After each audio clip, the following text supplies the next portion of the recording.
is very much secured, given the number of avenue that may be considered by ordinary citizens. For my next question about reinstatement, please walk us through. Pag sinabing reinstatement, guilty na, liable na, discharged na. Pero in a number of cases, nakakabalik sila because of reinstatement. Please walk us through. Paano pinoproseso ang reinstatement? If I may top of head, Mr. Chair, for example po, maybe the Chief PNP has dismissed, maybe the IAS has recommended to the Chief PNP for the dismissal of a particular police officer. And the Chief PNP may accept or reject the recommendation of the IAS. So the Chief PNP would then dismiss the particular police officer. Being immediately executory, ito pong police officer na to maaaring na-dismiss.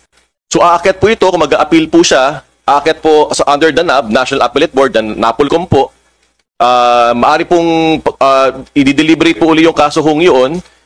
Pwede pong i-affirm ho namin yung decision po ng Chief PNP o pwede po nating i-reverse. Kung ma-reverse po, ma-reinstate.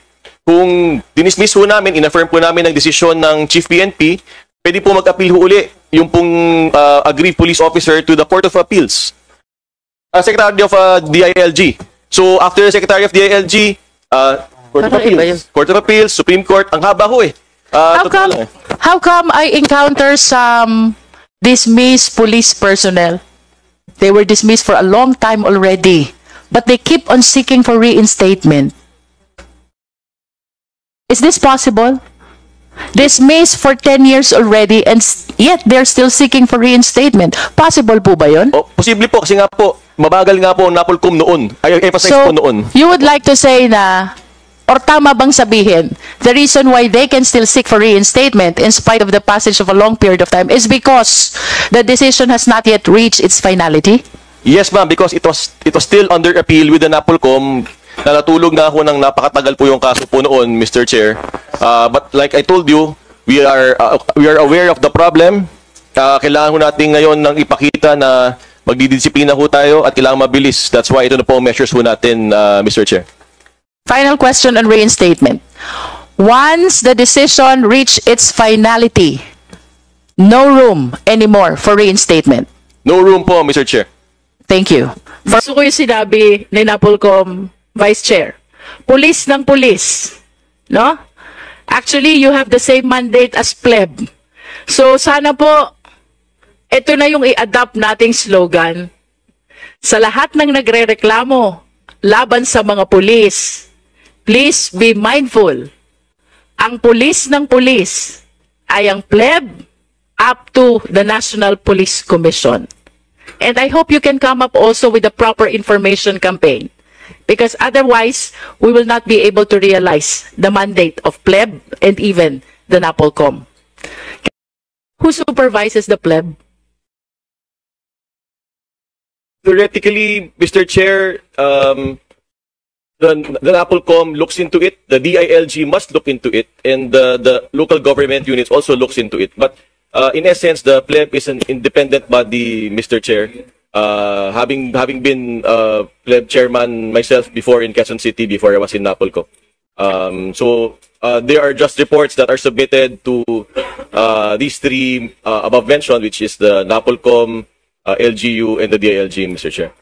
The mandate of pleb actually is very, very welcoming for the part of the constituents who have complaints about abusive police personnel. Problem is, no matter how good the program is, if the people are not aware, I don't think that we will be able to realize its mandate.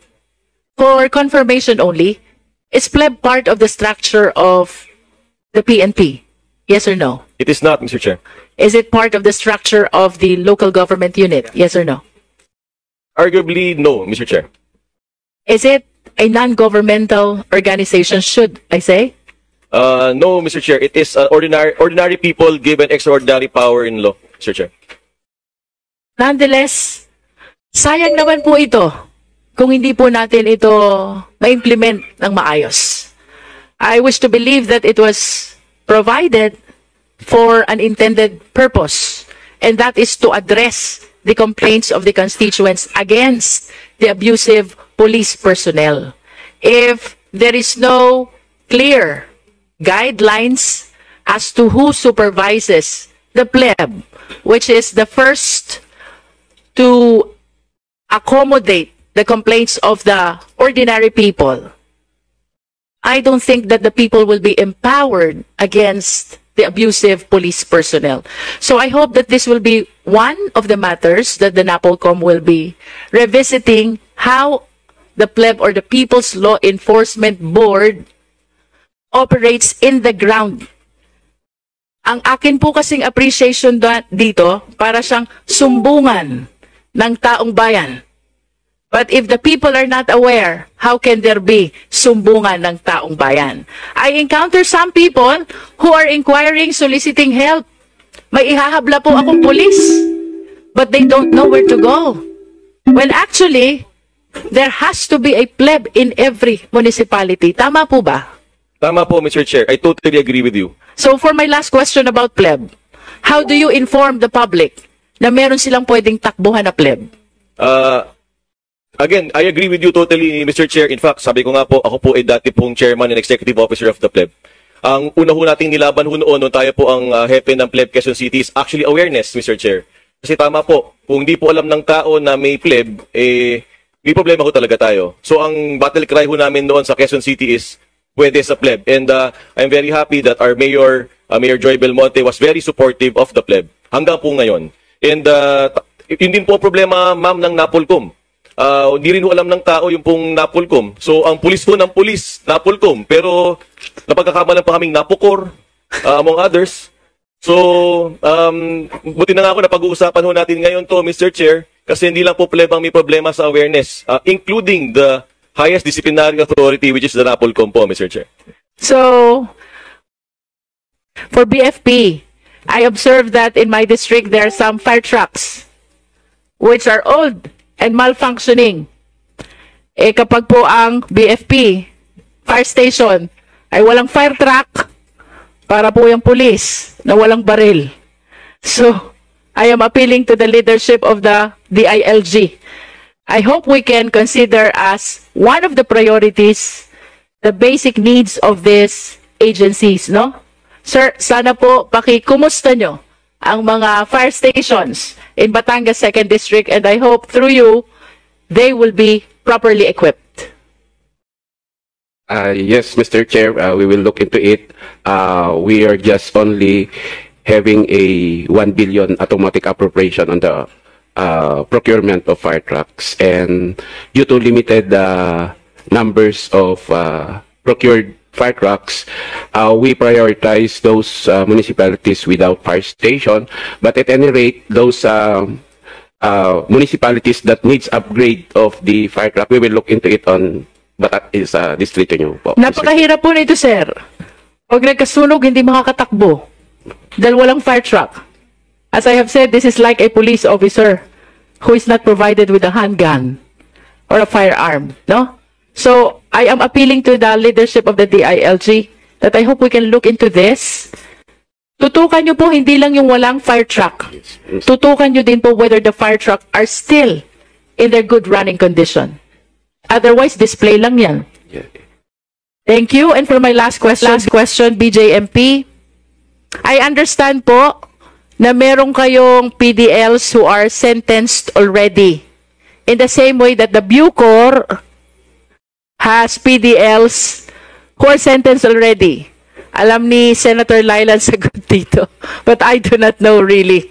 Ano hong pagkakaiba nung sentensyado na nakakulong sa BJMP with those who are detained in the Bureau of Corrections? Thank you very much, Mr. Chairman. Pagkakaiba po kasi, doon po sa BJMP, kami po yung nagkikater noong mga hindi pa po sentensyado, undergoing trial. Wait, also, kanina po ay kasama sa report nyo, sentenced already. Yes, ma'am. 13% po may presentation. Those 13% po, yun po yung mga 3 years and below. Sa amin pa rin po yun. Opo. Is that in your charter? Yes, ma'am. 3 years and below. Kapag ang imprisonment ay 3 years and below, they should be, convicted prisoners should be with the BJNP. Yes, ma'am. And beyond 3 years, they should be with the Bucor. Yes, ma'am. Yun lamang po. Thank you very Maraming much. salamat po for clarifying. Thank you, Mr. Chair.